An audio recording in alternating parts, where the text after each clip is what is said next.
dToken restart without a haircut. Welcome to another DFIP chain video. My name is Kügi, and as always, I try to provide you with data and insights so that you can make smart decisions for yourself. Today, I want to talk quickly about a proposal that's currently on Reddit, and there's a lot of discussion. And once all the discussion is resolved or the community comes to consensus, say it this way, then it will likely be a DFIP for the next voting round. And first of all, this is not my DFIP. I just joined the discussion and been in the discussion for over a week now, I think. So I have a good understanding of the DFIP itself, or what it's about and everything. But I see that there is a lot of uncertainty, or it's a complex topic, say it this way, but a really important topic. So I think it's hard for a lot of people to understand what this is about. So I thought, let's make a video and explain what this is about. As I said, it's currently in discussion. It's already, I think the poster is working on V4 now, so the version 4. And I have to say, I really like how this is done, because he posted it, asked people to engage in discussion. He actively engaged in the discussions and feedbacks, rephrased it, changed some stuff, worked with the community, and is trying to get a consensus on this proposed change with the broad community before putting it on chain. And that's exactly how a DFIP should be prepared. A lot of discussion, reacting to feedback, working with the community, and then putting it on chain. So I really like that, and I hope we see more of such DFIPs in the future and less others. Now, what is this about? The title is a bit catchy. It's dToken restart without a haircut. As I said, it's a bit complex, so my goal is to give you an understanding what's this about. For all the details, please go to the discussions, go to Reddit, read the details, join the discussion. Also, there will be an X space, I think a German and an English one on Sunday.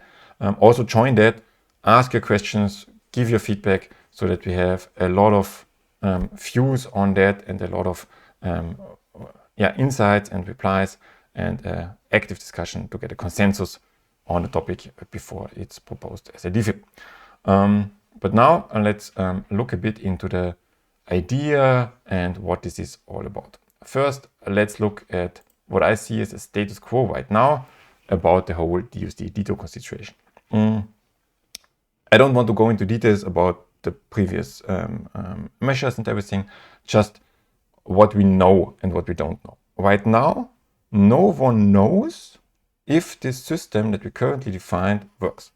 There are people, and a lot of people in the community, who thinks and believe that this measures that we have defined, the whole system as it's defined right now, works if there's a healthy algo ratio.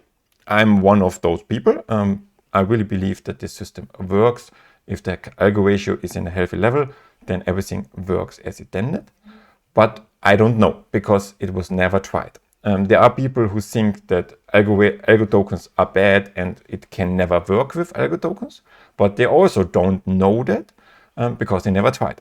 We see, what we know is that trying to increase the demand above the algo supply, which is basically the goal, or was the goal of all the measures we did, or all the short-term measures we did so far, because we have defined measures in place. We have the future swap, we have the stabilization fee as it's defined, and the dynamic interest as it's defined, which are there to support a system when it started healthy with a low algo ratio in the beginning. And we have currently additional things to try to increase the supply, the demand, like the USD staking and all that stuff, and increase fees to burn more. And they are all there, basically. These short-term measures are there trying to increase the demand over the algo supply by burning algos and increasing demand. And we know that this failed till now. Well, it was not enough, say it this way, it was not enough to really raise it to get the system back and into a healthy state. There was a lot of reasons for that. Let's not go into that, but we know that till now it failed. And I also know from it's my personal opinion, but I think doing a real haircut to cut users of their funds is against the core principles of DeFi and unfair to existing investors. That's why I'm always against such measures. But that's my personal opinion.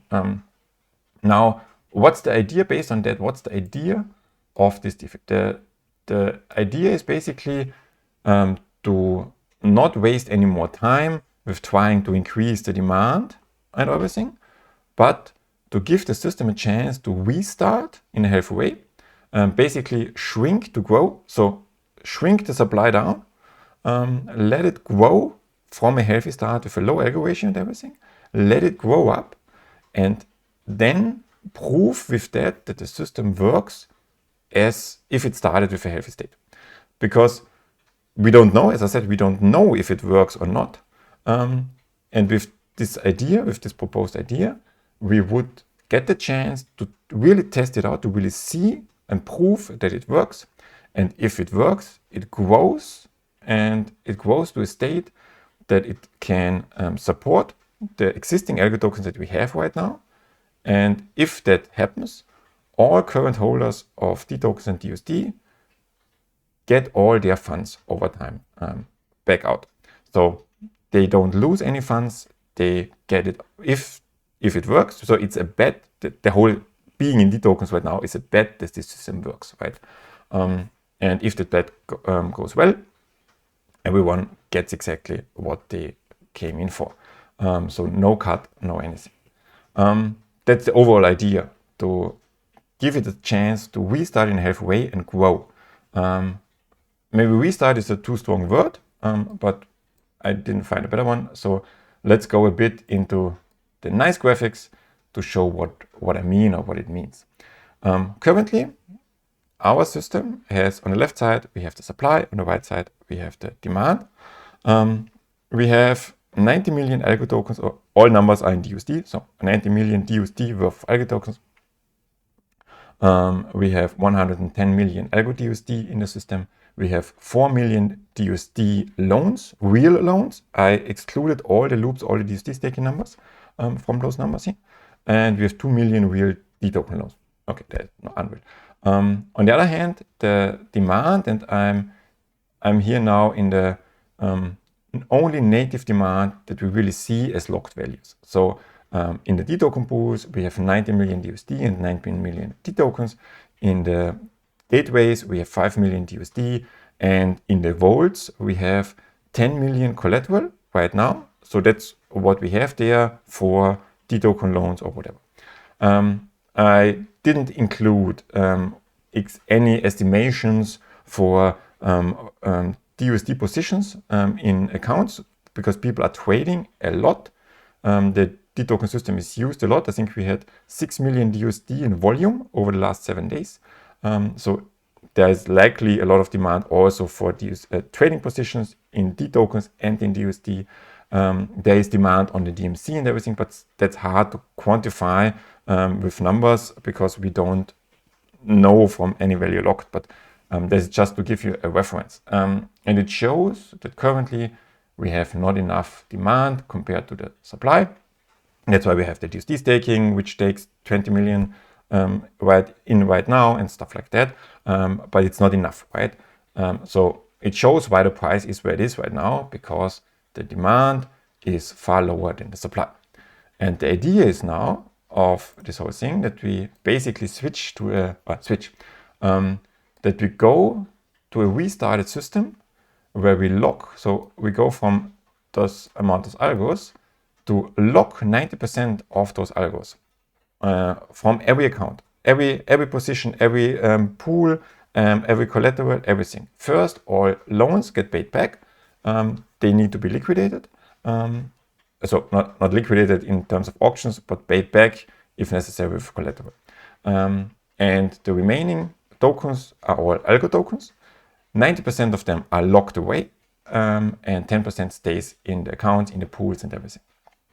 Which means the supply, as you see, the supply is reduced dramatically to 10%, But the demand in the system, because the rewards, the DFI rewards on the stablecoin pools, on the dToken pools are all the same, right? They stay. People still want to trade and everything. They maybe want to trade a bit less, but the rewards are the same. So we still have the demand. We have the demand on DMC and everything. So the goal is to, with that cut in the lock 90%, keep 10% in the system. We have a base liquidity to restart the system, but the liquidity is below the demand.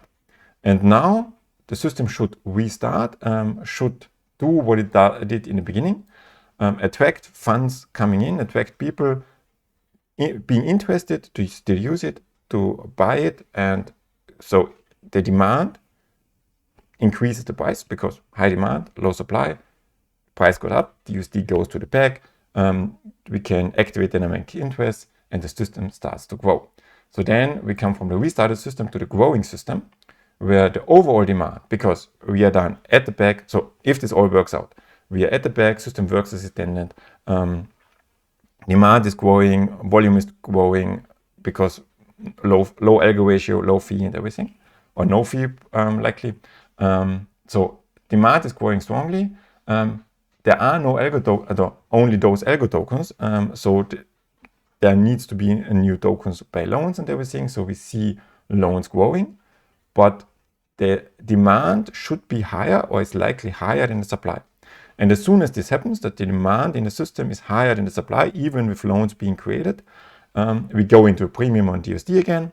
And this means we need algo tokens. We need algo DUSD and algo D tokens to fulfill the demand in the system. And that's when these locked tokens will be released over time, once a week, depending on some criteria, which is defined in the Reddit. So read the details there.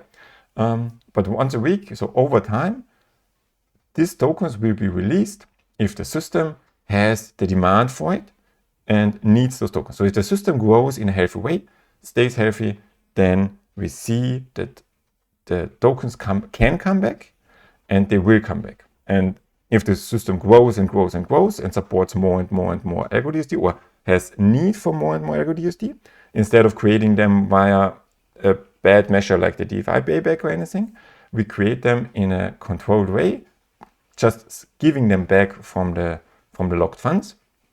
And therefore, the original holders receive all their funds over time. And in the end, we have a healthy system which grew in a healthy way and is now supporting itself, and the dynamic interests and everything works as intended. So this is, in a nutshell, what this is about. That's why I'm saying shrink to grow, shrink the supply in a one-time measure to then be able to grow, to have more demand, and the demand being able, the demand growing the supply basically, and with that supporting getting new algos in. There are a few important points, in my opinion, which I want to mention. First, just important to understand, this is not a haircut. No one is losing funds, no one is taking away funds. It's just that funds get locked over some time if everything works out. If it doesn't work out, if the system doesn't work over time, that is the risk that we always have with the system. If it doesn't work, because it's a new system, no one did it before, we need to find out if it works. If it doesn't work over time, then the funds will be locked forever and you only get 10%, or the holders only get 10% out. But likely 10% at the peg. So it's still 10% of the funds, but that's the bet that everybody in the dToken system takes. And we say, okay, we believe that the system works out over time and is healthy over time. Second important thing is this will likely take some time to be implemented. Even if it's approved in the coming voting round, it will take time to implement all that, because that's all new stuff that needs a hard fork and a lot of implementation resources from the developers. I don't know yet how much, and we will see once it's approved, but it will take time. And until it's implemented and can be activated, the DFIP includes a 0.5% additional burn fee on all DUSD transactions, so that we burn more and give the system a last chance to heal itself by burning even more DUSD out of the system and therefore reducing the supply even more. Demand might grow with the reduced fee now because the 30%, 80%, 30%, everything's going down, likely below 1%. So we might see increased demand. So there is a chance, in my opinion, that the system heals itself before this is even implemented. And if this happens, if the current measures work before this is implemented, it won't be activated. It's part of the DFIP that won't be activated if it heals itself. So it's a last chance for the current system to work. And it's also not mandatory in that sense, because all that I said here is happening on the DVM side. On the DMC side, we can't force this conversion. So we need, so basically people can opt out of this by moving the funds to DMC, but this doesn't hurt this restart. It doesn't hurt the system. And I will explain that in a minute, because this is on the DVM side. On the DVM side, this works, and it's kind of, we provide a safe bubble, a safe space for the system where it can grow without the current pressure of the immense algo supply. So we take the algo supply pressure out of the equation, give the system the space to breathe and grow in a healthy way. And as soon as it grows enough to support itself, we can slowly and over time get the funds back. So to sum that up a bit, I mean, all the details you can read on the Reddit, but just to have a bit of a more detailed definition of what's happening there is the steps that this would include. First, all dTokens, including DUSD, will get converted to new tokens. So currently they have the IDs on the system, and same as we do with stock splits, when new tokens created and all balances and everything is converted, it would happen there that all balances and everything is converted to a new token. The current proposal is that the DUSD is rebranded to USDD, and I will keep that for now, just to have a difference between DUSD, the current version, and USDD, which is then the new version. So everything gets converted to these new tokens. All affected, the new tokens get created. All affected pools get recreated with these new tokens. So the gateway pools and the dToken DUSD pools get converted to dToken USDD pools. All loans get paid back, as I said, to have no trouble with collateral and accounting. And also your funds get removed, so better to first pay them back. 90% of all LP tokens get removed from the pool. The remaining funds in the tokens get converted to the new pools, and this 90% gets removed from the pools. The dTokens and USDD part, should be USDD, part is locked. 90% of it, or that's the part that is taken out of the pool, is locked. From all the remaining balances in your, or dToken and USDD balances in your account, 90% are frozen or locked, and 90% of all the USDD collateral in the vaults are locked. So 90% of all of that taking out, 10% stay. Funds on EVM need to opt in to that whole system by converting to the DVM once. Otherwise, they stay there, and we talk about that and the specifics of that in a minute. And as soon as the new system is healthy, those locked funds get returned over time back to their original holders. So now let's talk about this effect on the EVM layer, because we know we have those 3 layers now. We can kind of ignore the UTXO layer for this now and just look at the DVM and EVM. As I said, on the DVM, all the parts will get converted to the new tokens. The DEX pools in the vaults, oracles work on the new tokens now, future swap on the new tokens, everything on the new tokens. So there is no old tokens, no DUSD or no old dTesla and everything on the DVM side.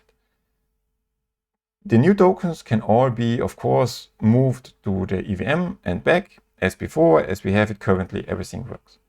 But on the EVM, the old tokens can't be directly converted. Same as we do it with stock splits, where we can't just convert stuff on the EVM, because that would mess up smart contracts, dApps and everything there. So we can't convert that. So the old tokens, DUSD and old Teslas and everything, stay. It's just different tokens on the EVM side. But as soon as you move them to the DVM side, same with if you have old tokens before the stock splits. So a split token that's still there is, if you move it down, it's automatically converted to the new token. In this case, it's automatically converted to the new system and converted and locked. So if the current release ratio, so initially it's 10%, and over time we release tranches. Let's say the release ratio currently is at 30%. If you now move 100 USD from EVM to the DVM down, you receive 30 USDD directly in your account, and 70 USDD are in your account but locked in the smart contract and released over time based on the release definition. Same with under all other tokens. What this means is that on the one hand, if you have funds and you don't want to be forced into the new system, you move your funds to EVM and you can stay there. We will likely see a lot of liquidity from the old tokens on the DEXs there, because people would need to remove that liquidity. So there is likely liquidity there, especially for DUSD, so the old version, to trade there. So you can still trade funds there and swap it and everything. But why is this not a problem that you can circumvent the whole thing? Because all the tokens on the native side get converted. And overall, if you move down, those tokens have been there before. So they weren't converted yet. So they were left out in the original conversion. But as soon as you move down, they are converted and locked. So the difference is just that you delay the conversion into the new system. And actually, if people move the funds up here, so those funds just reduce the initial supply in the restarted system, which increases the demand or the free space for new demand, which means more funds coming in, more loans created and everything. So it's just, so it's actually likely supporting a bit and definitely not hurting the restart of the system if funds are up here. And as soon as they move down, they get now also converted to the new system. But it also means you will likely have a secondary market on the EVM layer. Because, as I said, you still have the DEX pools, you still have the liquidity there. And so people will be able to sell their DUSD on the EVM. For a low price, not at $1. USDD likely is on $1 soon after restart, but DUSD will stay low. There is a cap to the price of the DUSD, because if the current release ratio is 30%, the cap, the lower bound of the DUSD price up here is 30 cents. So 30% actual release ratio of the price of the a new system token. So this is the lower bound, but yeah, we don't know where the price will be. It's not connected directly to some Oracle or peg mechanism or anything, but there's the lower bound. I think this secondary market will have a lot of volume. So it's actually providing a use case again, because with a lot of volume means liquidity mining will be interesting for users to put liquidity in there. But also, why do I think it will be traded a lot? On the one hand, people who speculate on the system being getting healthy completely and solving the whole thing, they can buy a DUSD in discount up here. For example, if it's 50 cents in the EVM, they can buy it for 50 cents, move it into the new system, get parts of it right away, get the other parts when the system is done and their trade or their bet goes well.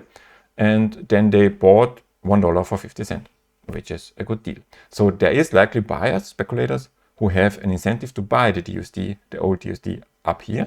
And there are people who say, I'm still in the DUSD, but I want to sell all my DUSD and don't want to get locked with parts of it and have only parts of it converted right away. So they sell it up there if the price is good enough.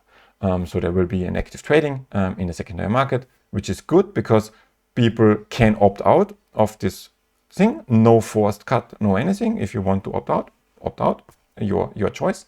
But the opt-out is not a loophole or anything. It's not circumventing anything. it's actually maybe even helping the restart of the system. So I hope this explained everything. I hope I didn't add questions to it. I hope you get an idea and can now join the discussion, because I would like to see more people joining the discussion. So please go to Reddit, read the details, join the discussion, leave your feedback, and let's see what's happening. On Sunday, as I said, I think there are X spaces in the evening in Europe. And yeah, leave a comment if this helped you. Leave a comment if you didn't understand something, because then we know what to prepare for the space. I hope Phil who is doing the DFIP reads the comments, or otherwise I forward it to him. And with that, I see you in the next video.